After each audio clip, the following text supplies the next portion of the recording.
Bonjour, bonjour à vous. Euh, c'est Angèle pour votre actuelle news du 20 avril.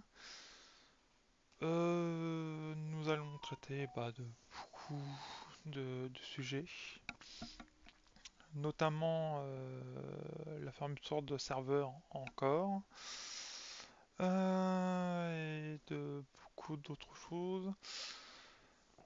Nous allons aussi, comme vous avez vu, j'ai même un peu rempli là plus tôt, avec ça là. Et puis nous allons faire beaucoup plus de... Alors il n'y aura pas de news manga et anime, il n'y a rien qui était intéressant à couvrir. Par contre beaucoup de tech, et ça vous allez le voir, ainsi que une news sur Netflix notamment. Quoi d'autre et sur de nombreux thèmes. Voilà, j'espère que ça va vous plaire. Hmm. N'hésitez pas à venir, avant de commencer, n'hésitez pas à venir en discuter en chat ou dès qu'elle sera disponible sur YouTube, à venir en discuter en commentaire. N'hésitez pas aussi à vous abonner et puis à éventuellement lâcher le petit pouce bleu qui fait du bien. Et éventuellement vous abonner. Merci à vous.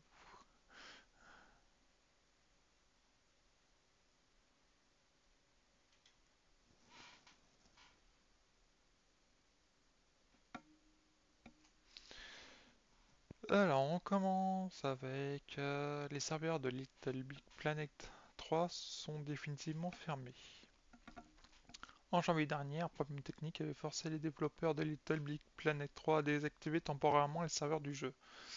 Hélas, cet arrêt est finalement définitif.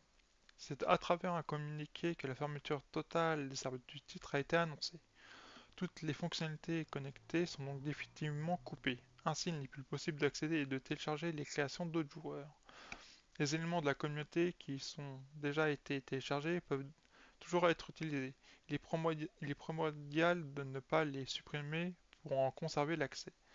Little Big Planet 3 était sorti sur PS3 et PS4 en novembre 2014. Donc encore un jeu qui a 10 ans qui s'en va. Bon, lui, il reste toujours accessible et on peut toujours y jouer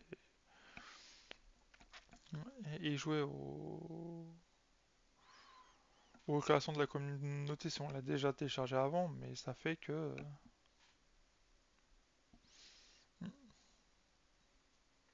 Ensuite, cette news va me permettre de vous parler d'une de mes passions, c'est-à-dire la K-pop. Oui, j'aime beaucoup la pop coréenne, et là, cette news va me permettre d'en parler un peu. Donc, la chanteuse de K-pop, Bibi, prête sa voix à la chanson officielle de Stellar Blade.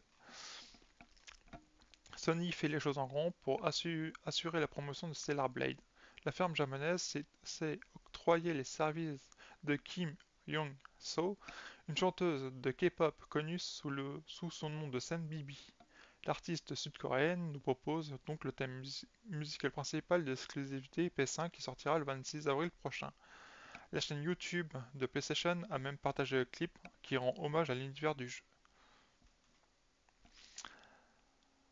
Moi qui connais l'artiste Bibi, bon là je peux pas vous la diffuser pour question de copyright et tout, mais connaissant l'artiste Bibi, vous allez sûrement apprécier la chanson. C'est une excellente artiste indépendante, une des rares artistes indépendantes de la pop coréenne. Elle a beaucoup de style, beaucoup de caractère, elle a un style à elle.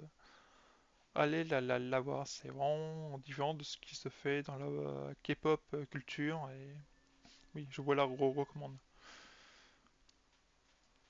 Ensuite, le lancement de North for the Weeks est mitigé à cause des soucis sur les performances du jeu. À 1, la grosse sortie de la semaine est sans moindre hésitation North for the Week. un action RPG conçu par les créateurs de la franchise Ori. L'accès anticipé vient tout juste de commencer et des soucis ont déjà été pointés du doigt par les joueurs. Sur Steam, le jeu possède des évaluations moyennes avec 57% d'avis positifs sur les plus de 4300 publiés à l'heure où nous écrivons ces lignes.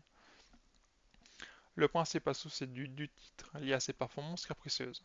Les développeurs sont au courant et ont également listé d'autres dysfonctionnements.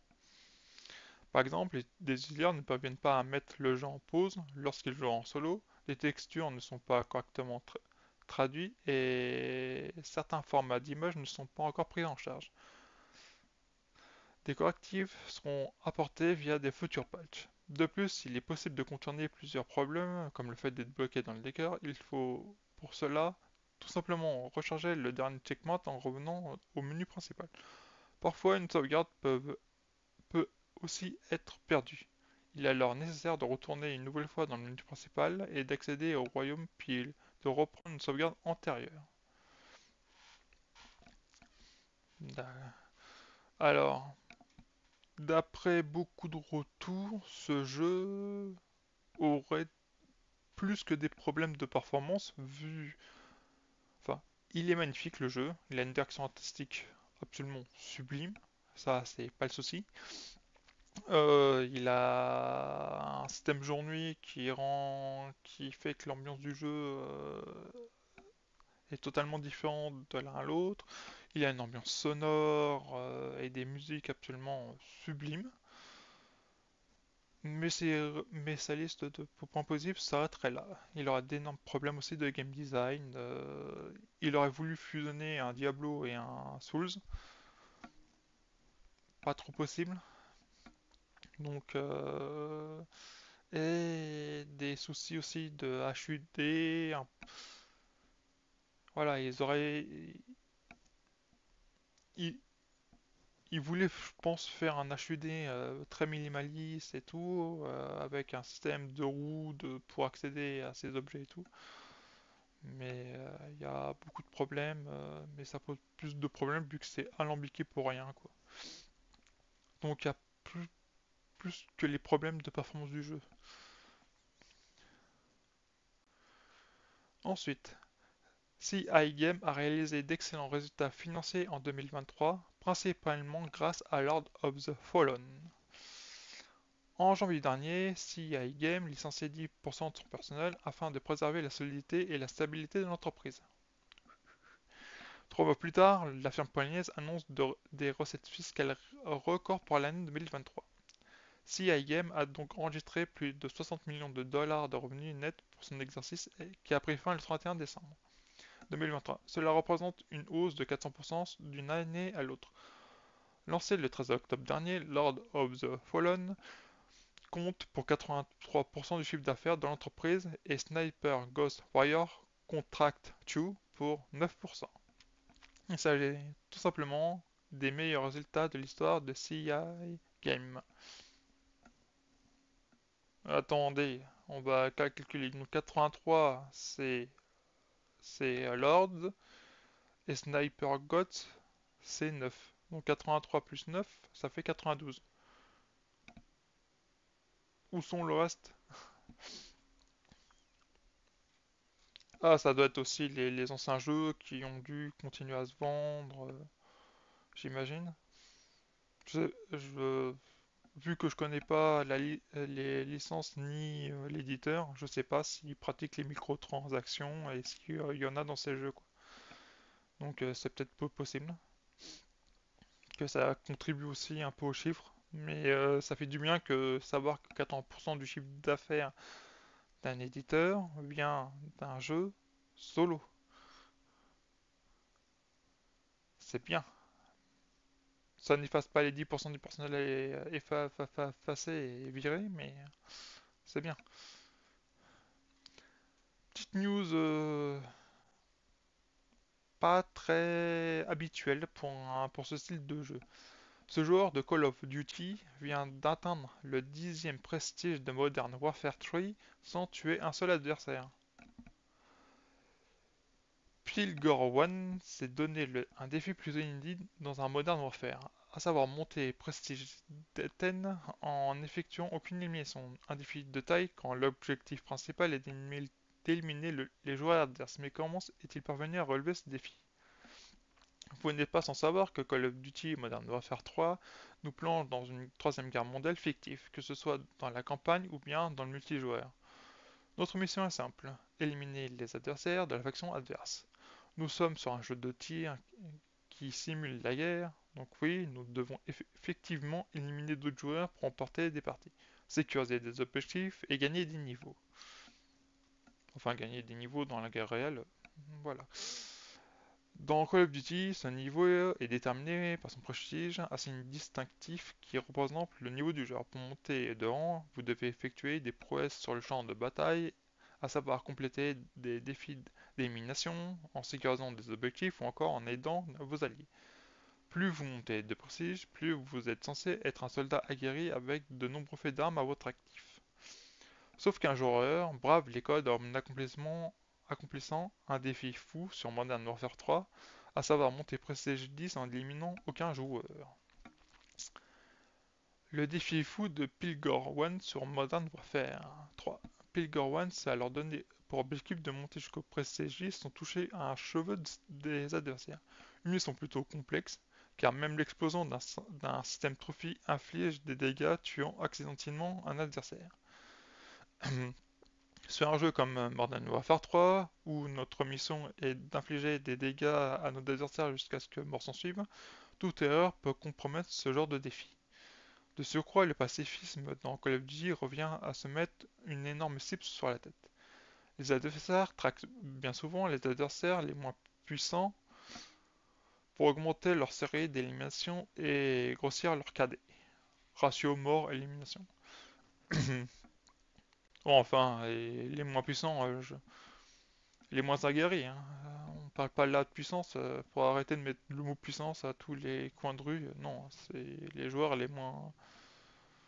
les moins doués, quoi.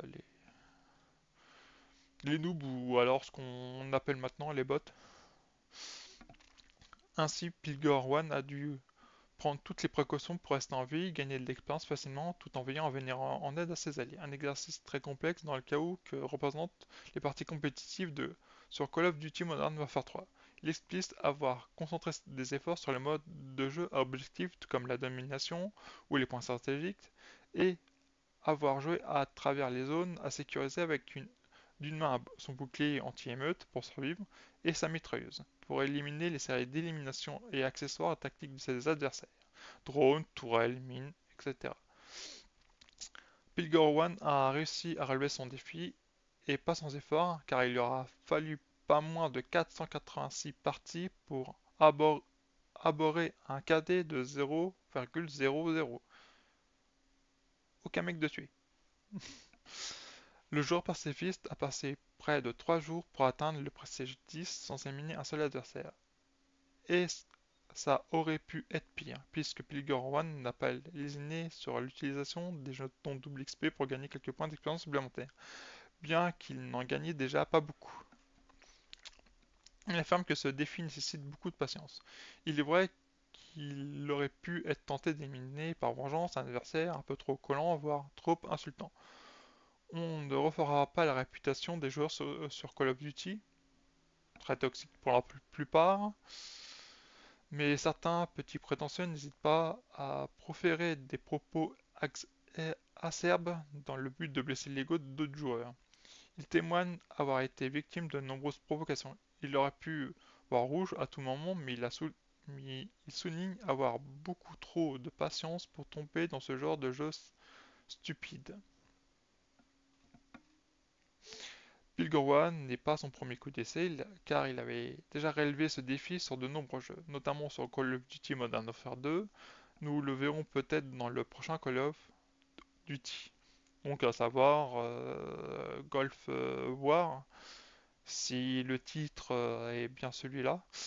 Les défis pacifistes dans ce genre, où l'élimination des adversaires totalement proscrites devient de plus en plus tendance. D'autres joueurs comme Ta Friendly Guys sur Escape from Tarkov Bourlingue sur le champ de bataille, drapeau blanc ou fusil. La vache! Sur Escape from Tarkov, jouer pacifiste. Ah ouais, ah ouais, ouais. Faut y aller, hein. Faut Ah ouais. En tout cas, bravo à lui, hein. Comme quoi, on peut jouer pacifiste et passer des prestiges. Mais bon, après pour les cartes de visite, patati patata, j'imagine que ça va être une paire de manches. Une news tech, maintenant, on passe aux news tech. L'émulation débarque sur iPhone, bientôt la PlayStation, la GameCube, la Wii et Sega à portée de main. Ça va pas plaire. Amateurs de jeux vidéo rétro vont être ravis. Depuis cette semaine, un premier émulateur fait son apparition sur iPhone. Ce n'est que le début. Les amateurs de jeux vidéo rétro vont être ravis. Depuis cette semaine, la première émulateur fait son apparition sur iPhone. Et ce n'est que le début. Ah bah, il se répète dans le titre. En effet, le développeur de l'application Provenance travaille d'arrache-pied pour proposer des émulateurs pour PlayStation, GameCube, Wii, Sega Genesis, Atari 2600 et bien d'autres. Pour profiter du premier émulateur sur iPhone, il y a deux solutions. En Europe, il faut passer par l'Alt Store PAL, le premier App Store tiers officiel pour iOS. En dehors de l'UE, l'application Delta est disponible directement sur l'App Store, mais ce n'est que le début. Provenance, l'émulateur tout en un pour iPhone. Provenance est une application bien connue des amateurs d'émulation sur iPhone, déjà disponible pour les iPhones jailbreakés. Elle est en développement depuis 2016. Le développement de l'application annoncé, a annoncé Le développeur de l'application a annoncé travailler activement sur la disponibilité d'un émulateur pour PlayStation, GameCube, Wii, Sega Genesis et Atari 2600 et bien d'autres. Une excellente nouvelle pour les fans de rétro gaming qui pourront bientôt profiter de leurs jeux préférés directement sur leur iPhone pour Apple. Apple a revu ses règles après le cloud gaming. Les émulateurs sont autorisés sur l'App Store. Maintenant que les émulateurs arrivent sur iPhone, la question de l'égalité se pose. En effet, les émulateurs permettent de jouer à des jeux vidéo sans posséder la console d'origine. Cependant, il est important de noter que l'émulation en elle-même n'est pas illégale. En revanche, télécharger des ROM et fichiers concernant le jeu sans posséder le jeu original est considéré comme de la contrefaçon. Ainsi, pour rester dans la légalité, il est recommandé de créer vos propres ROM à partir de vos jeux originaux ou de n'utiliser que des ROM libres de droit. Ça existe, des ROM libres de droit où les éditeurs ont abandonné leur copyright, ça existe. Notamment Abandonware, vous allez faire un tour sur le site, vous verrez beaucoup de ROM libres de droit, voire il y retravaille ces ROM pour faire un fichier, pour faire un exécutable, soit d'installation, soit un exécutable pour pouvoir jouer en, en émulation totale quoi. C'est c'est absolument génial quoi. Genre par exemple vous pouvez jouer s'il y en a qui ont connu le jeu à The Settler 2, vous avez juste un exécutable pour y jouer, ça vous lance le jeu puis vous pouvez jouer comme à la bonne époque. Ça fait mal de l'admettre, mais Netflix avait raison.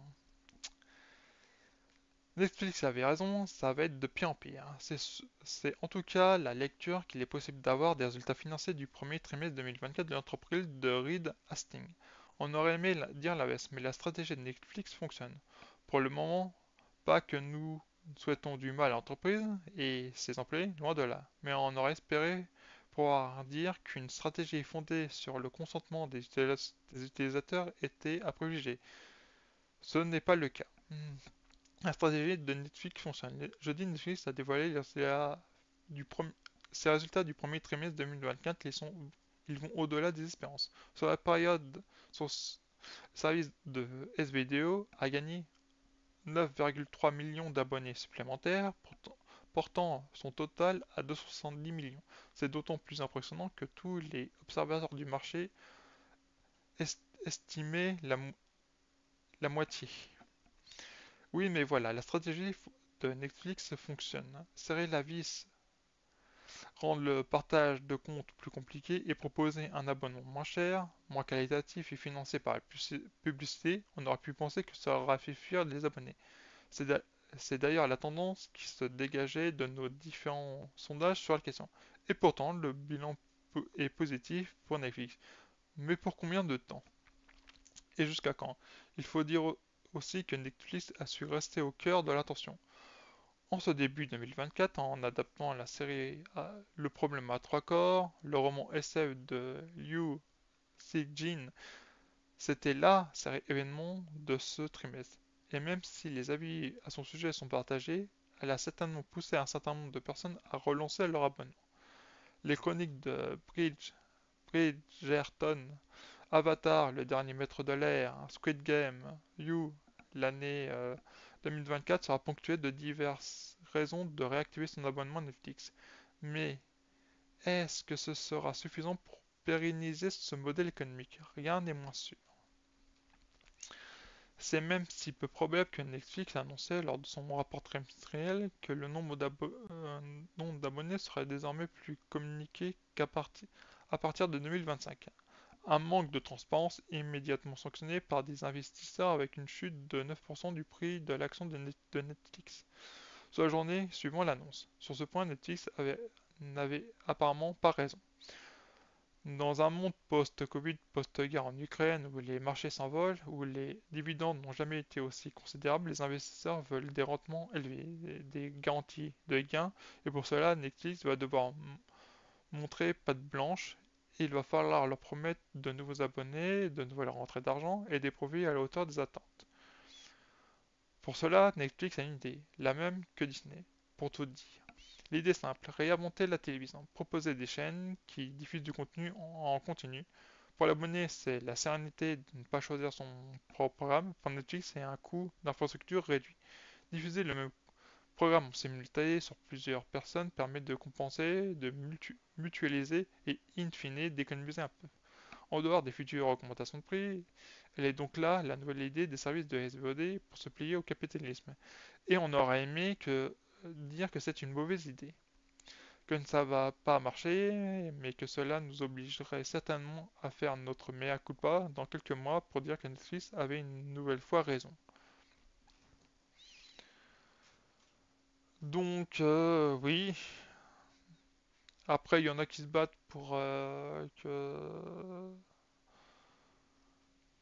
que ce genre de service soit le moins en moins cher possible, que ce soit pas la nouvelle télé et tout. Et puis, t'as de l'autre côté le grand public qui fonce tête baissée. Forcément, le grand public donne raison à Netflix. Après, il faut voir dans la longueur, s'ils tiennent la longueur, s'ils rentrent dans leur frais et tout, ou si ça va leur mettre un retour de bâton absolument phénoménal. Faut voir. Pourquoi la nouvelle fonction phare de Windows 11 ne sera pas disponible pour tout le monde? La nouvelle fonctionnalité EA Explorer de Microsoft sera annoncée le mois prochain. Il semble qu'elle ne soit pas disponible pour tous les processeurs de PC avec la nouvelle puce Snapdragon X Elite de Qualcomm. Pour le moment. Euh, Il semblerait qu'elle ne soit disponible que pour les processeurs de PC avec la nouvelle puce Snapdragon X Elite de Qualcomm. Pour le moment. Je rectifie. Dans un mois, quasiment pile, que Microsoft va annoncer ses grands plans pour la suite de l'année 2024. Alors, lors de sa conférence Microsoft Build entre PC, IA, nouvelle gamme Surface et mise à jour majeure de Windows 11, en parallèle, les constructeurs eux-mêmes travaillent en coulisses pour préparer cette nouvelle génération de PC intelligents. Avec leur puce nouvelle génération, toujours plus intelligente, c'est évidemment le cas pour Qualcomm avec sa très attendue Snapdragon X Elite, mais aussi Intel et AMD qui préparent de nouveaux processeurs pour la fin de l'année. Il semblerait que le terrain sur l'IA, Qualcomm est cependant un terrain d'avance, alors qu'une des fonctionnalités phares de Windows 11 24H2 serait réservée qu'à la puce ARM dans un premier temps. AI Explorer exclusive aux appareils ARM. L'information a été relevée par le journaliste Zach Bowden du site Windows Central, qui cite ici le fournisseur en chef d'Albacore sur Twitter. X, qui a pu découvrir la configuration requise pour la fonctionnalité AI Explorer de la prochaine version de Windows 11. Pour rappel, celle-ci permet d'explorer tout ce que vous avez pu faire sur votre ordinateur grâce à des requêtes en langage naturel, que ce soit l'ouverture ou la suppression de documents, le texte tapé dans n'importe quelle application, les sites visités et les images visualisées. Et Explorer sera visiblement au centre de l'expérience voulue par Microsoft pour les PC IA, mais sera visiblement réservé qu'aux machines intégrant une puce ARM64 Snapdragon X de chez Qualcomm. Aucune mention de l'architecture x86, donc les processeurs Intel et AMD ne sont pas compatibles dans un premier temps. Intel et AMD à la traîne pour le moment. Cela confirmera donc le chiffre de 45 teraflops trillions ou non 45 trillions ou tera operations per seconde. D'accord, d'accord. Comme étant le minimum requis pour Microsoft pour les NPU, unités de traitement neuronal de ces PC portables labellisés PC IA. Donc il faudra en plus de tout ce qu'il faudra du PC, il faudrait en plus que si ton processeur AMD ou Intel dans le futur, genre est à 35 tops, tu pourras même pas utiliser la fonction IRA parce qu'il sera pas assez rapide. J'espère que même les processeurs bas de gamme sont à ce minimum pour que tout le monde puisse en profiter. Nous évoquions il y a peu les annonces d'Intel concernant la future génération de processeurs mobiles Lunar Lake. La grande promesse du constructeur pour cette puce attendue à la fin de l'année est l'intégration des NPU atteignant à lui seul les 40 TOPS pour toutes les opérations liées à l'IA. Il s'agit ici même chiffre avancé par Qualcomm pour son Snapdragon et X Elite, ainsi que KMD pour sa génération Strix, point qui arriverait au début de l'année 2025. Gageons que cette exclusivité est temporaire au PC ARM dans un premier temps, avant d'être compatible avec les futures plateformes d'Intel et d'AMD d'ici au début de l'année 2025. Qualcomm confirme sa légère avance sur ses concurrents, alors que le constructeur est, on l'imagine, déjà en train de concevoir la prochaine version. Forcément, ils vont pas en rester là, et ça se trouve, d'ici 2025, AMD et Intel vont sortir une puce, et Qualcomm va sortir une puce encore plus véloce en TOPS. Mais bon, ce sera du ARM encore, hein. Donc ça ne concernera pas tout le monde. Ensuite, bonne nouvelle, ceux qui veulent se lancer dans la réalité virtuelle, la VR, le MetaQuest 2 baisse définitivement son prix pour sa version de 128 Go et passe à 200 euros. Non, 200 dollars. Donc 200 dollars, si on fait ça, ça fait 186,56 euros. Donc on l'a quasiment à 15 euros moins cher, pour une fois. Meta apporte une bonne nouvelle aux consommateurs et amateurs de réalité virtuelle. En effet, l'entreprise de Mark Zuckerberg annonce effectuer une baisse de prix définitive sur l'un de ses casques VR. Leur élu est le MetaQuest 2 de 128 Go qui passe dorénavant à 200 dollars.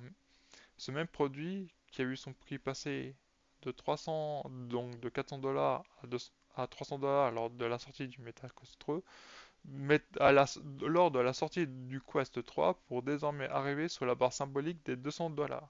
Une réduction plus qu'intéressante dont ce matériel a su faire ses preuves jusqu'à présent. Donc, alors le Quest 3, il coûte combien à l'heure actuelle pour comparer? Savoir si ça vaut le coup ou pas du tout. Metastore, MetaQuest 3. Ah, ça reste que Ça reste quand même cher, hein. 550 dollars. Non, 150 euros. Donc ça fait. Donc on imagine beaucoup plus. En dollars, hein, ça reste quand même cher. Et on est sur la version 128. Ok, et sur. Hello, le cookie, oui, vas-y. Euh, ouais. Nanana, nanana, nanana, nanana, nanana, nanana. Ouais, je le prie, moi. Ah, ça, c'est des accessoires, j'imagine.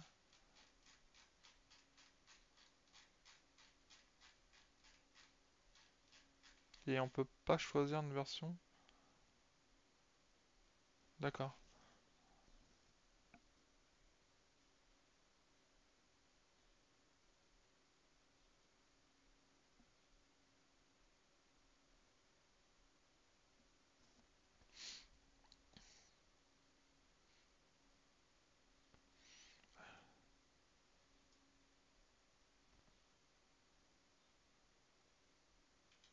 Ouais.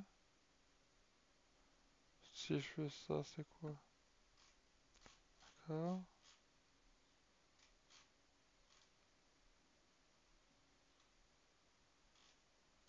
Et puis on peut même pas choisir la version? C'est quoi ce truc? Bref. Bref, une bonne nouvelle pour vous les utilisateurs. Et ça peut même vous permettre bah, de commencer même la réalité virtuelle pour pas cher.